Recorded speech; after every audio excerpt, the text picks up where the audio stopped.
This is a proposal for, as set up there, the Bright Path Kids Child Center. A little bit about the tenant. They are a regional and, in fact, I believe, national organization that runs these child care centers all over the country. My clients are the developer and future owner of the project. Mr. Lennon, of course, owns the property. They're under purchase and sales agreement subject to permits to buy the property, and then they will lease to the tenant.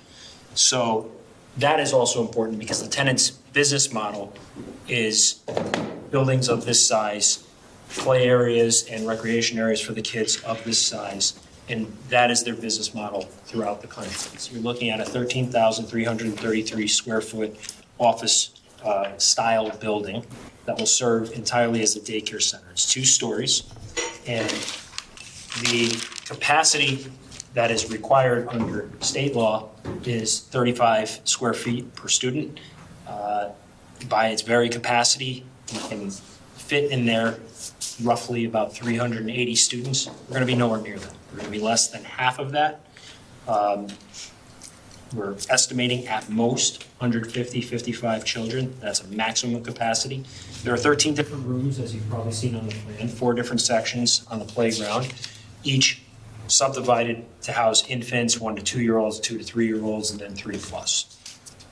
As the chairman alluded to, this is a case that is a project that's governed by the Dover Amendment. The building itself looks very much like, in fact, it is the exact same building with the exception of a porch in the front. Setback from the street was to be 90 feet. We held the 90 feet to the front of the porch right here.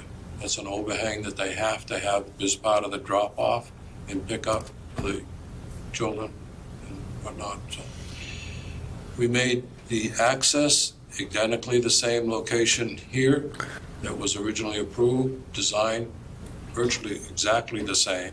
The front parking lot is identically the same parking lot that you've all seen in before. We just held it because under that parking lot, and we're going to see it, there's a big drainage system. It's identically the same drainage system. We were asked on the peer review to, instead of doing this just a regular driveway flat grade, but to crown this, so we chose to do that. We crowned it to pick that water up there on the rain system. This is a 8% slope. This is a side is a 10% slope one way. So it's up 8% up, 10% down. So yes, the water's going to hit, it's going to run. So how many staff would be there if they did get hit capacity? I know they said 155 kids, but it could go to 380. What if there were 380? How much staff? 29? At maximum. It's on their architectural sheets. And the wall in the back, whose property is the wall on? It is on our property. What kind of wall is it? Stone wall, farmers type field stone. Has anybody thought about the fact that, because this is what I was going to bring up, that if you create the connection to Lowe's, people are going to use it to try to take the left because they can't get out crossing with Starbucks. They're going to say, I'm going to go out through the childcare facility because I'm further down 152 and I can get out better. And you might have people cutting through like crazy. Yeah.